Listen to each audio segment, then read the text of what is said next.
All right, YouTube, it seems like every day I have to make a Venezuela update, or at least every other day, because things are devolving so quickly. The food riots are continuing to spiral out of control there. Maduro is taking additional steps to cement his power. It's quite clear at this point. Maduro, unless killed, which is what he deserves, is not going to go down without a fight. Now, he's got a slim minority of the population that still has any care for him at all. Sort of the brainwashed horde of socialists that actually believe him when he says that this is some sort of coup and it's not the result of his failed fiscal policies and socialism itself fucking the country. It has nothing to do with the fact that we are a monoculture and oil prices just collapsed. The United States did that. It wasn't the Saudi Arabians, oddly enough, actually doing it. Let's blame horrible imperialistic United States. If he actually blamed the responsible party for his fiscal crisis, then all the people there would be shocked because, of course, Saudi Arabia does itself have certain socialized programs regarding its oil. But it's beginning to spiral out of control. People are describing it as a bomb waiting to go off. Basically, though, it already has, hasn't it? There are continuous protests in the capital against Maduro, and the police keep sparring with them.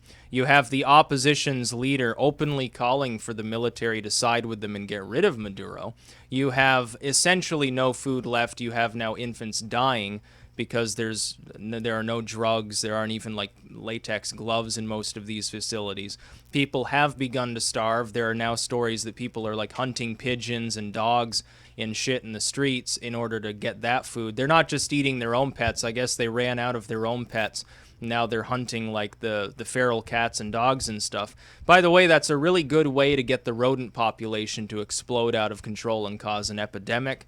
Just a quick warning there to people who think that the situation's, just a little bit odd, but it'll be fine and everything will solve itself. No, you wait a couple months. Seriously, you kill off half the cats in Caracas. Wait until all the rats move in and see all the diseases that they spread. They had, I remember during the Ebola outbreak, they had an Ebola-like hemorrhagic virus break out not far from Caracas. And it killed several people, and Maduro was kind of hush-hush about it. Now, it wasn't actually Ebola. It was a related hemorrhagic fever. But can you imagine what will happen if something like that happened right now, with Venezuela being as isolated as it is, not really having any friends in the world, having a few trade partners that are kind of lukewarm, but not having anyone that really backs them anymore at this point, despite their massive oil reserves. Even the Russians are like, fuck, we can't do anything about it. Maduro's crazy. The Chinese are kind of sort of like, oh, here's a little aid. The Indians said, we'll give you drugs for oil because they want to expand their economy. They realize it'll be cheaper. They're going to shortchange him, by the way, and Maduro's making a bad deal by even accepting it, which is even weirder. India, as it were, now a nationalist country, arguably aligning increasingly with the West, is trying to bail out the Venezuelans by at least keeping epidemic under control. Whether it works or not, who fucking knows, but you get a population in a tropical area, certainly densely populated in some of these ghettoized regions, not just there, but in other towns and cities around Venezuela. They're warm climate, wet climate. You suddenly kill off a few million cats because you've just eaten them. You have a malnourished, disease-prone population and no real medical infrastructure left that's functioning. That's a perfect recipe for an epidemic outbreak. That's the perfect recipe for, let's say, a sudden outbreak of cholera or something like that. Oh, the water system broke down and we can't repair it because we only have electricity 2 days a week and we're running low on gasoline because we're not even selling crude oil anymore. Oh, shit, suddenly people start keeling over of cholera. That epidemic will wipe out, half the people in Venezuela within a short period of time. What if you have an epidemic of some hemorrhagic fever? You have then the problem. It's a perfect storm. You have an insular regime where Maduro is clinging to power with the gun. Nobody wants to invade to get rid of them, but all of a sudden an epidemic breaks out. Maduro will say anybody entering our country will get a bullet. And then somebody has to invade, in the middle of contagion. They have to go into a pandemic zone and people are fighting and naturally they're, getting mud all over them, wading knee deep in blood, and they're getting wounded and dragged off to hospitals. It's just a recipe for bad times ahead. I know that's a little morbid and it's not the most likely scenario. The most likely is the military eventually. They will side with Capriles. They will oust Maduro. He'll be hanged from a tree and things will be kind of normal after that. The problem is you'll end up with a the counter-revolution potentially. Because things will not magically improve unless the international community does the one thing the international community is not particularly good at doing.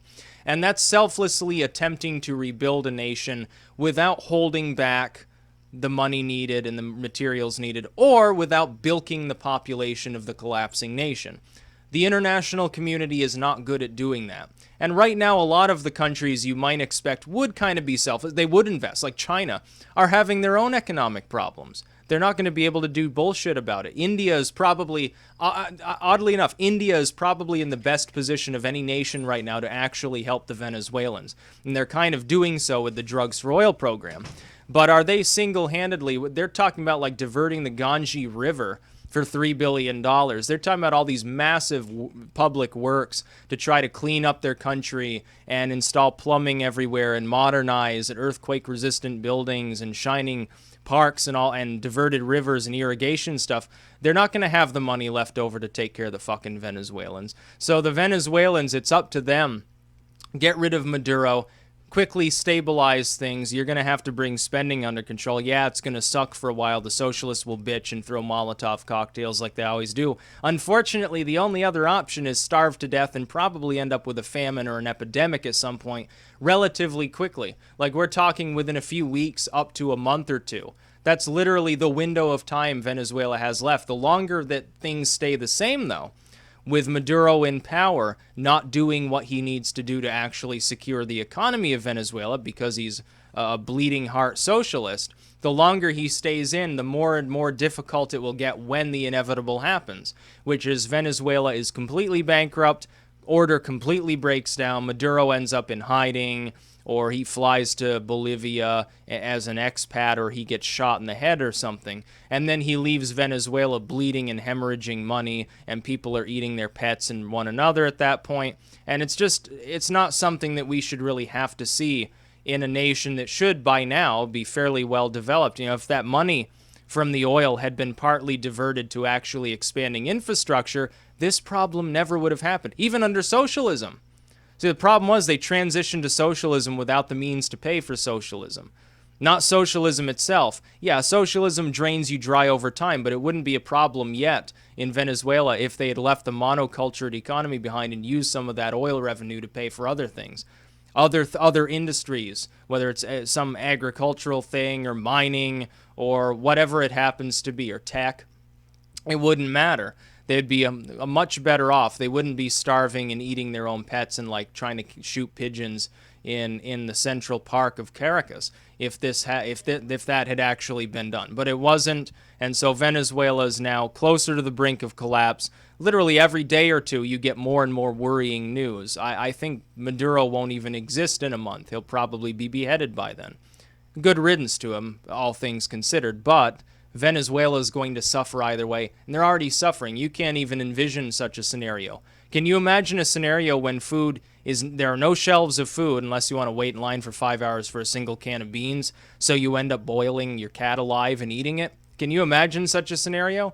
Most of my audience probably can't, because most of my audience is presumably in the first world or in a developed part of the third world, you know, a developed city within a third world country. Something like that. You know, you'd think of Johannesburg or something like that, or Cape Town.